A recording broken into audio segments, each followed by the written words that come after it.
This episode contains mature content and themes. Viewer discretion is advised.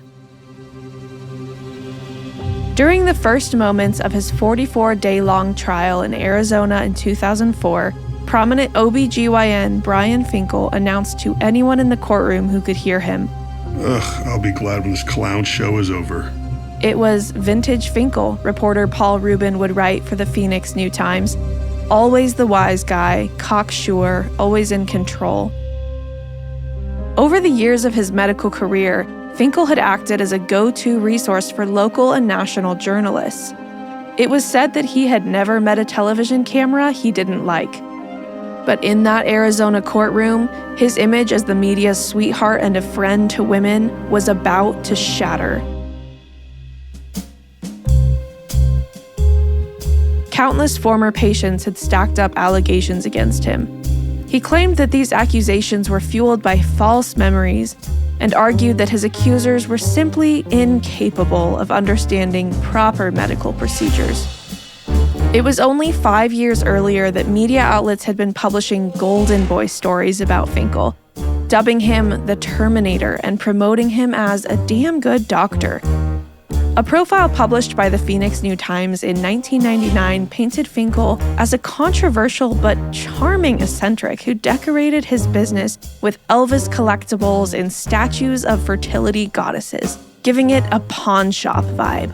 On the day the news outlet visited his building, Finkel was wearing a blood-red dress shirt, tie and cufflinks, a beeper on one hip and a Colt 45 on the other. He referred to himself as the Prince of the Pelvis, the disciple of Elvis, and the uptight, out-of-sight feeling. All right, Dr. Brian Leslie Finkel.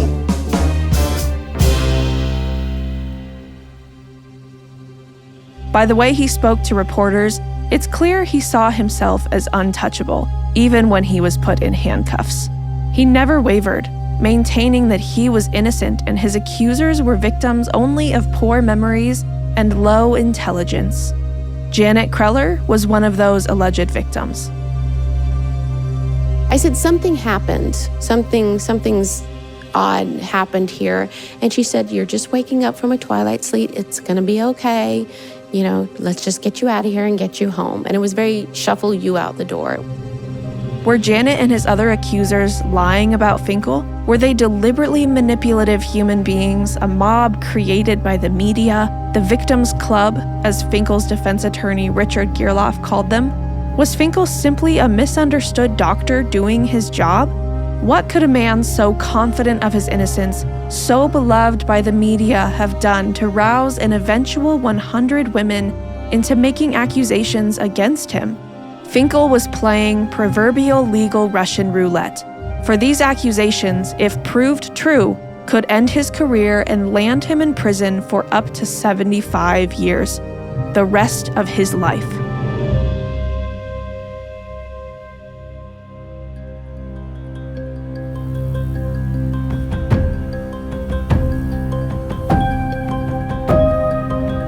You're listening to Conceiving Crime, the podcast dedicated to investigating crimes past and present involving sex, procreation, pregnancy, birth, and all things human reproduction. I'm your host, Sami Parker. See the full show notes and links to resources from this episode at conceivingcrime.com.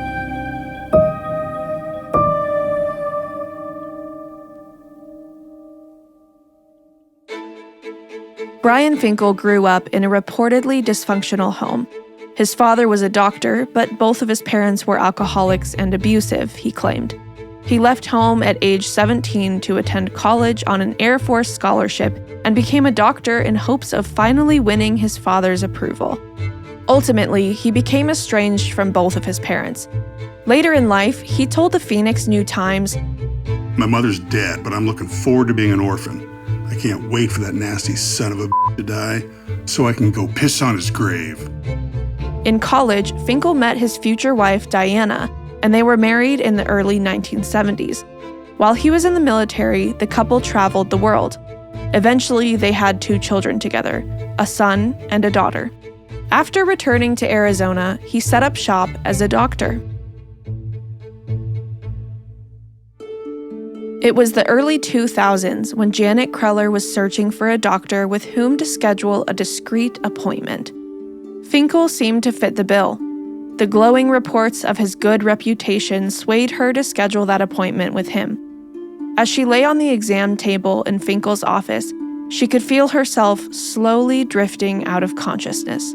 She trusted Finkel, who had come highly recommended, to care for her through this vulnerable experience. But as she slipped into a twilight sleep, she said she could hear herself demanding someone to stop, telling someone that what they were doing wasn't right. But she was sedated, exposed, and totally helpless. I gave him too much power. I looked at him with the degree that he had and the way that he presented, and he was well known and what I thought was apparently liked within the community, and who was I? Janet would remain silent about her experience in the immediate aftermath, only revealing the details years later. It turns out that in their lionizing reports of Finkel, the media had played some red flags off as nothing more than typical or laughable behavior. Finkel alluded to spending time with prostitutes while traveling with his wife, telling a reporter, "You can get any girl for only $8 a night." And after opening his OBGYN practice, things hadn't actually gone well. He allegedly had his privileges revoked with several local hospitals due to unknown reasons that the Phoenix New-Times called personality conflicts with Phoenix General and Good Samaritan hospitals, which Finkel referred to as Penis General and Good Scam. Then, in 1984, his wife Diana became pregnant with their third child while she was still nursing their second child. He decided she should have an abortion, but was unable to find a local doctor to carry one out, even among his colleagues.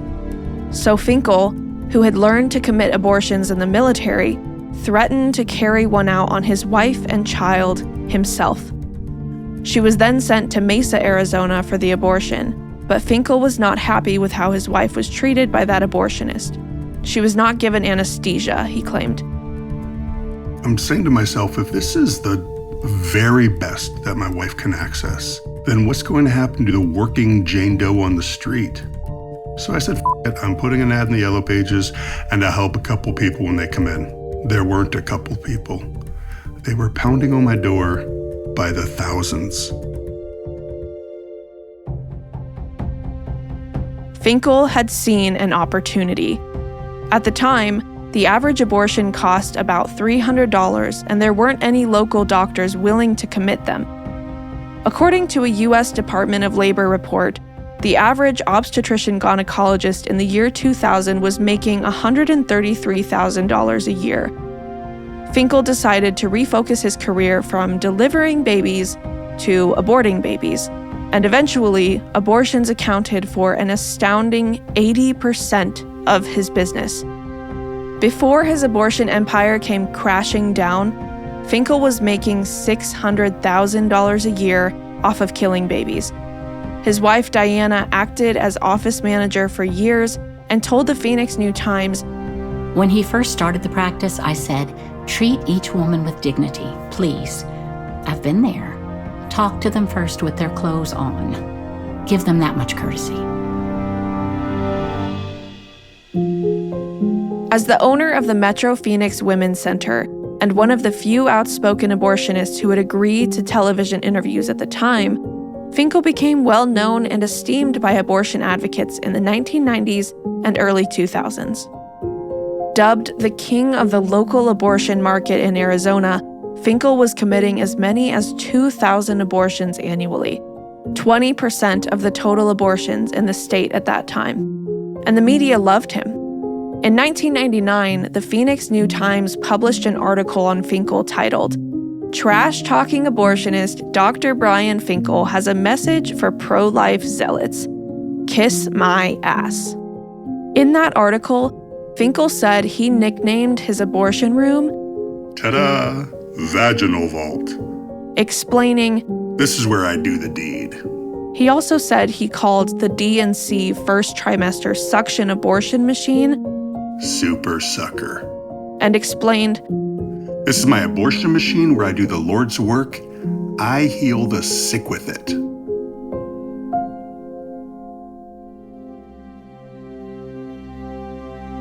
Committing abortions and speaking to the media had brought Finkel money, fame, and prestige. In his eyes, he was a reproductive rights hero who believed his business and even his life were at risk from the so-called pro-life extremists. He was brazen enough to brag about telling a pro-life activist who he had nicknamed Beer Belly, "I want you to know that if your wife ever needs an abortion, I'll do one for free. Not because I'm a nice guy, but just because I want to get between her legs." He claimed to have always complied with his wife's request to treat women with dignity. That's not a claim that many of his patients would agree with. The late pro-life activist Mark Crutcher spent years working with Finkel's alleged victims. People need to understand, this is not some outlier in the abortion industry. Over a 20-year period of time, Brian Finkel did 1 out of 5 of all the abortions done in the state of Arizona. Correct. So he was a big-time player.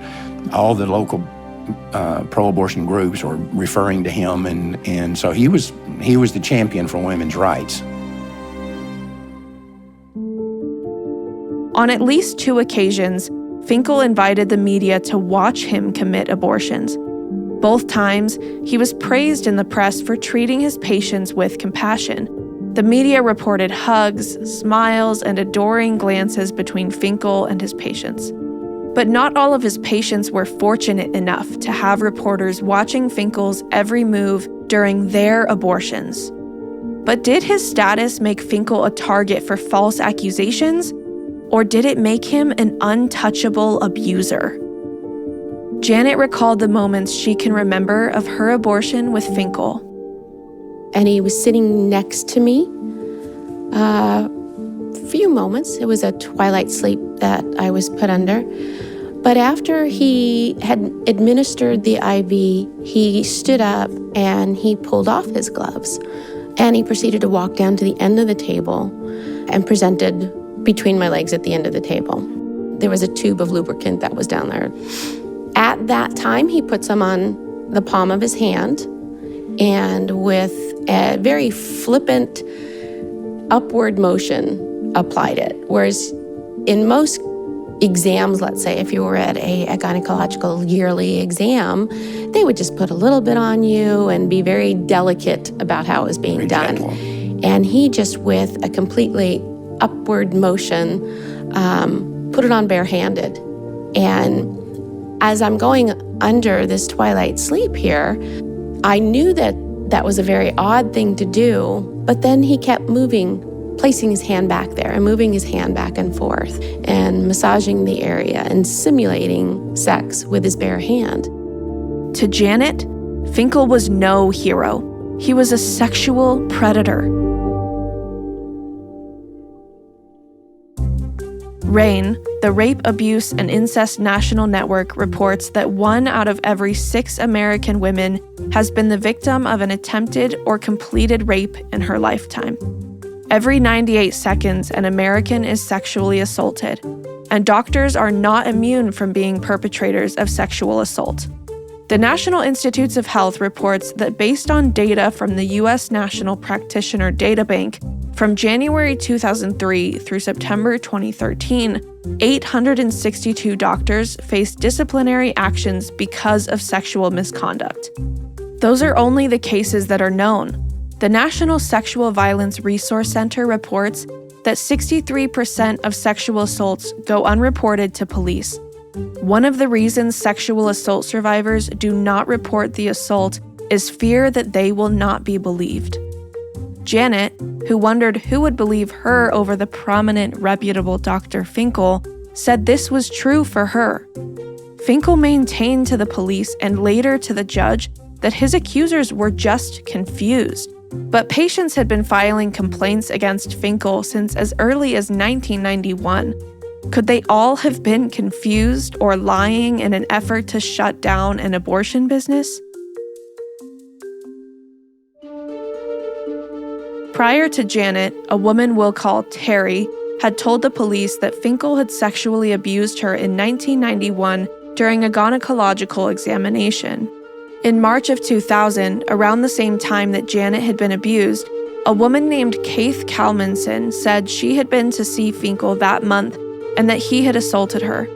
She also claimed that he was on top of her, groping her breasts as she woke up from the anesthesia. He then told her he was going to touch her in other places. She testified that she looked at the female medical staff person in the room, who turned away as Finkel abused her further. Immediately after leaving the facility, she told her boyfriend and then reported the assault to police. She then met with sex crimes detective Arthur Haddock, who had spent a few months investigating Finkel. Keith's immediate call to the police would trigger the avalanche of accusations against Finkel. About 100 women shared their alleged accounts of sexual assault at the hands of Brian Finkel. A 37-year-old woman came forward to say Finkel had sexually abused her during a post-abortion pelvic examination in November 1995. The movement of his hand was different from what my other doctors would do, she explained. When asked why, after 6 years, she had finally decided to speak out, she said, "I just started feeling disappointed with myself for not coming forward." She realized that had she spoken up sooner, she might have prevented other women from being assaulted. A 23-year-old woman also accused Finkel of assault, saying he massaged her breasts and made comments about them. She said he told her, "I've seen a lot of breasts in my life, and yours are great." When asked why she didn't report the assault sooner, she, like Janet, said she didn't think anyone would believe her. She also said she didn't want to have to relive the day of her abortion because it had been so emotionally traumatic for her. "I just wanted to get the whole thing over with," she said. "I hated that day." Another woman who saw Finkel for an abortion said he had her unnecessarily expose her breasts. "He came in and yelled, "Down up above your chest," she said. "I wasn't sitting close enough to the end of the table, so he grabbed my legs and pulled me down on the table. He was very crude, militant-like, very abrupt. At that point, I just wanted to get it over with and get out of there." Then there was a woman named Julie. Julie told the police that Finkel had sexually abused her orally while she was on the exam table. Detective Haddock saw the pattern of accusations against Finkel, accusations that had been ignored by police, and he filed a report stating that Finkel had established a history of molesting his patients during abortion procedures. He recommended that Finkel be prosecuted for sexual assault and abuse. But it was more than a year after Keith's report of alleged assault that the Maricopa County Attorney's Office launched its own investigation in September of 2001. By mid-October of that year, the Arizona Board of Osteopathic Examiners voted to suspend Finkel. When questioned, Finkel claimed his accusers simply didn't understand how an abortion exam worked, and that he had to check their breasts during their abortions to see if they had begun lactating. Finkel also said that he was never alone with his patients, and therefore wouldn't have even had the opportunity to sexually abuse them. He declared his innocence and said no charges against him would stick. He told the Phoenix New-Times, "I don't like my integrity being challenged. I've gone out of my way to be hypervigilant to protect myself from specious allegations such as this one and others." Plus, he argued, "I'm never alone with my patients. Never." In a previous February 1999 letter to advice columnist Ann Landers about unchaperoned X-ray technicians who perform breast exams, Finkel had written, "They misconstrue professional conduct for professional misconduct. Physicians that abuse their patients in this state go to prison. I'm not going to go to prison because I'm not doing anything wrong. I am a busy gynecologist and would never do a breast exam on any patient, regardless of age, without a female attendant present to protect her dignity and my integrity."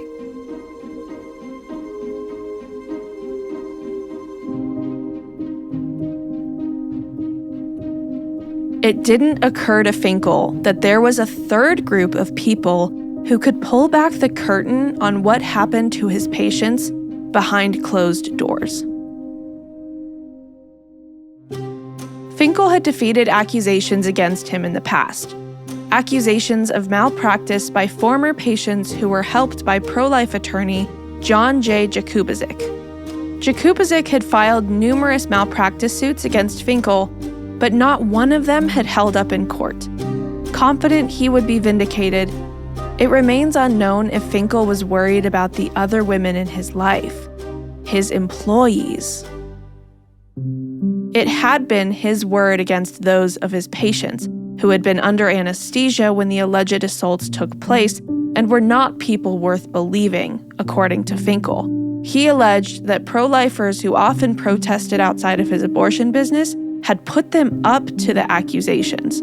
But then, 6 of his ex-employees came forward. He did a lot of inappropriate things. For instance? For instance, when the patient would be under sedation, he'd sedate him with IV Valium. Right. We'd go out of the room for about 5 or 10 minutes, less than 10 minutes. Right. Give the sedation time to work. That's that twilight sleep. Right. Right. After we did the procedure, we'd try to wake the patient by shaking or asking her how she's doing, because it's just twilight, doesn't really put you under. Right. His tactics were to put his hand on their breast and shake them, which is unnecessary. Oh, to wake them from the twilight sleep? Right. He would touch them in places that they totally wouldn't be aware of because they're in the twilight. And when they come to, that's like a memory loss medication. You don't remember anything. Right. He's done that quite often. It's about time he's finally getting in trouble for all this stuff he does. And all the stuff that we didn't even, that we ignored when we worked there, because it's like, who's going to believe us? He bragged on a daily basis, money he had, and he had a lot of legal backup. Who was going to believe him? Ex-employee Jamie also spoke to the detective. You saw what? It's called the clit flick. That's what we call it. The clit flick? The clit flick. I'm trying to tell you how his procedure was, and it's every girl. And he did he tell you he was doing this, or? No, that's just how he did it on every girl. If he would do stuff all day, and he gets in your brain, so I throw attitude. I know he won't fire me, Yeah. So I throw attitude, and then he's like, "You better straighten up, or I'm gonna slap you with my dick." And then he'll smile and.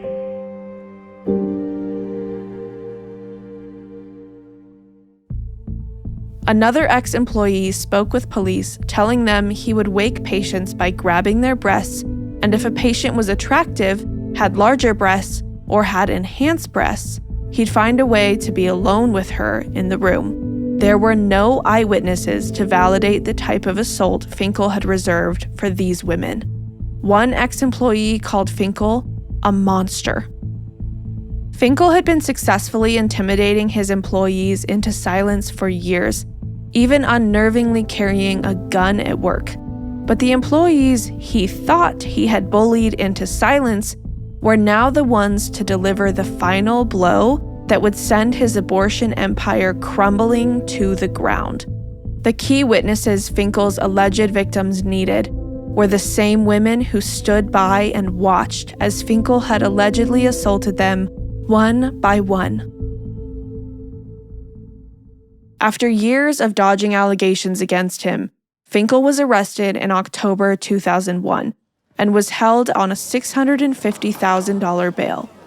Maricopa County Attorney Rick Romley said that more than 100 women called his office about Finkel after news broke of his arrest. They told Romley that Finkel had abused them as well. By the fall of 2003, Finkel's trial was finally underway. But as the judge would say, Finkel showed no remorse and would not admit to his crimes. He maintained that each and every one of the women accusing him of sexual assault was ignorant.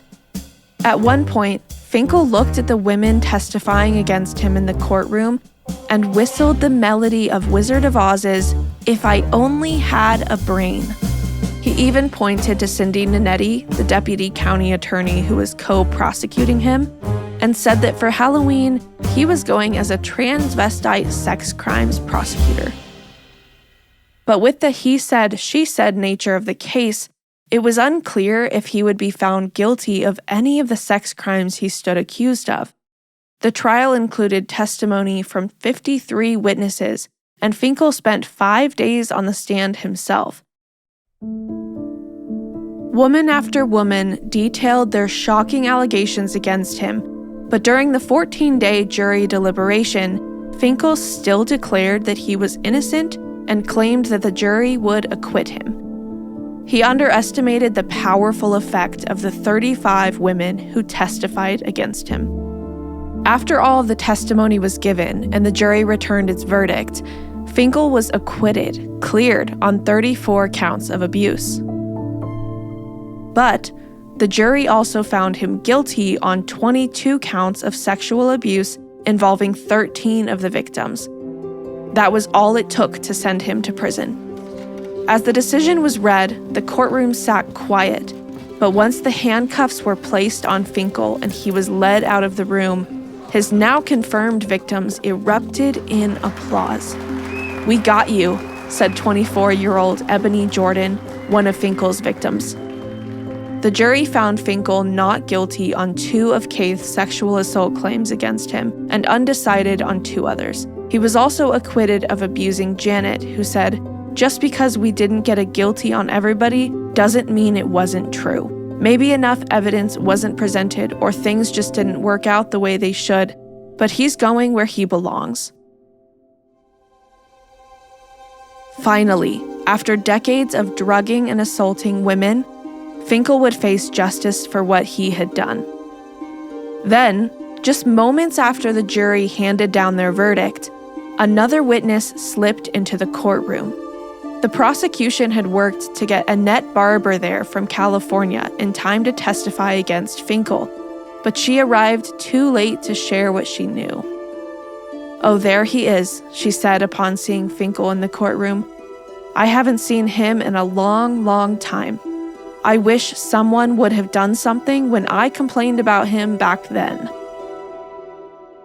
Back then was years earlier when Annette was the non-commissioned officer in charge of the OBGYN clinic at Eglin Air Force Base in Florida.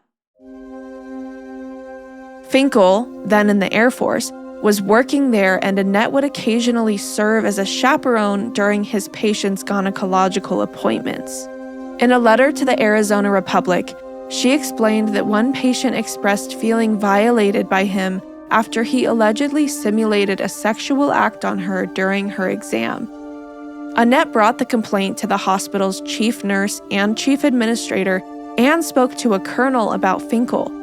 The colonel, however, called Finkel an officer and a gentleman, and he told Annette she shouldn't make such a serious allegation. Finkel later came to her and told her no one would ever believe her and to watch herself. Annette was then prohibited from acting as a chaperone to one of Finkel's patients ever again. "They totally swept it under the rug," she said. "I went about my business and served another 15 years or so in the Air Force before I retired. But I never forgot this guy, and I've told this story many times over the years. This guy was abusive, physically and verbally, and I'm happy that he finally got brought to justice." Despite the years of controversy about legalized abortion and his time spent as the media's sweetheart, Finkel's trial did not make national headlines. Even today, few people know the story of how one of America's most popular abortionists went on trial for sexually abusing many of the women who had filed complaints against him. Mark Crutcher spoke with attorney John Jakubovic. It would be very interesting to see if the court goes easy on him. It'd be very interesting to see how all these women's groups and the media would respond to this, because one of the most outrageous parts of this whole thing is the fact that the national media will not cover this story. The national media has been conspicuously silent about the dealings with Brian Finkel. Back when he was gaining notoriety as nationwide abortionist, carrying his 45 on the side and wearing the helmet and the flak jacket. The national media went after him and interviewed him for all sorts of things. He was in the New York Times, he was on 2020, he was on Nightline, he made all sorts of appearances on national TV. And yet, throughout this entire trial, there's not been one national story on him, except through the local pro-life organizations that put out national pro-life news. Well, John, you remember even when CBS did that story on Life Dynamics and our abortion malpractice campaign, and in which they included you as well, they made sure to get him in on the story. Well, certainly. In fact, the New York Times article tried to make him out to be a hero, and how the whole abortion malpractice effort was some conspiracy by us.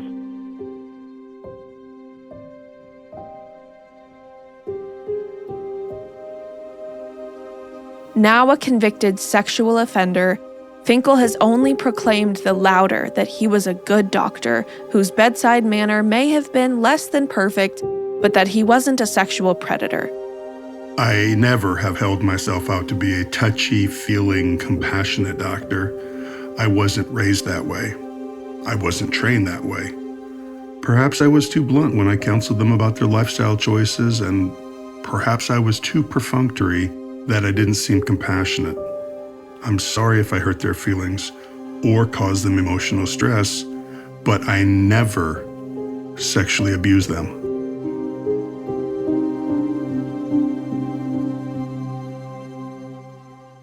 The abortionist's wife, Diana, supported him through it all until her death in 2023, writing a statement to a newspaper following his conviction saying, "My family and I are the true victims in this case."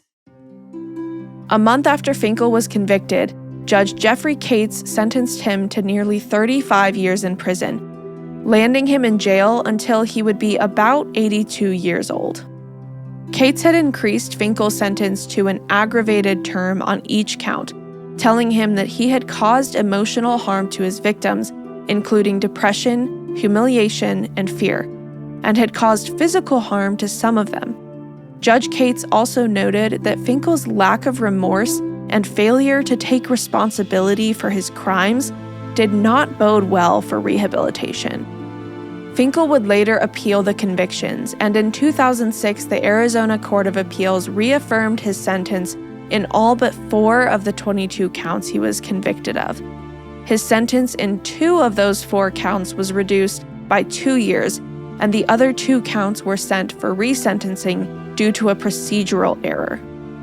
It could mean Finkel would be eligible for parole in 20 years rather than 25, but he would still remain in prison likely for the rest of his life. Unsatisfied, Finkel filed a second appeal that was denied. If Finkel had been the only abortionist to be accused of or convicted of sex crimes against patients, perhaps the media's silence surrounding the case could be excused away. Maybe it would have been acceptable that the news coverage of his trial remained local. But Finkel was most certainly not an outlier. He is one of at least 30 abortionists across the nation who have been charged over the years with sexually assaulting patients. The assaults include inappropriate comments about patients' bodies, sexually explicit emails, and rape, even the rape of a minor. Finkel was actually open about this, saying once, "There's a rubric for people that own these abortion clinics. They're known as the slumlords of abortion because they really try to have as marginal a facility as possible to maximize their profit. Unfortunately, you have these back alley-like abortion mills, and I will call them a mill, these slumlords that take advantage of women who desperately need health care. I'm going to catch a lot of flack for telling the truth, but there are a lot of places like this." It may never be known how many women Finkel or the other predators hiding within the abortion industry assaulted. Many of them were unconscious as Finkel violated their bodies and their trust. Many of them may hear about Finkel's conviction and wonder, did he assault me too? In all likelihood, Finkel won't be assaulting any other women or committing any more abortions in his lifetime. But his ability to dodge the law for more than 2 decades is the result of the nature of this business. It's difficult for women to share that they have been sexually abused. It's also difficult for women to share that they've had an abortion. When the abuse is carried out by a well-known doctor while a woman is under anesthesia and having an abortion, those factors combined are enough to keep women silent. It's easy to sexually abuse your patients if they don't even want to admit to anyone that they were in your office to begin with.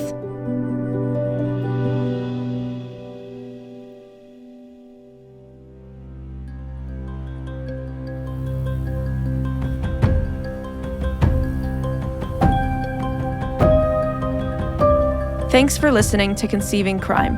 If you liked this episode, be sure to leave us a 5-star review on Apple Podcasts, Spotify, or wherever you get your podcasts.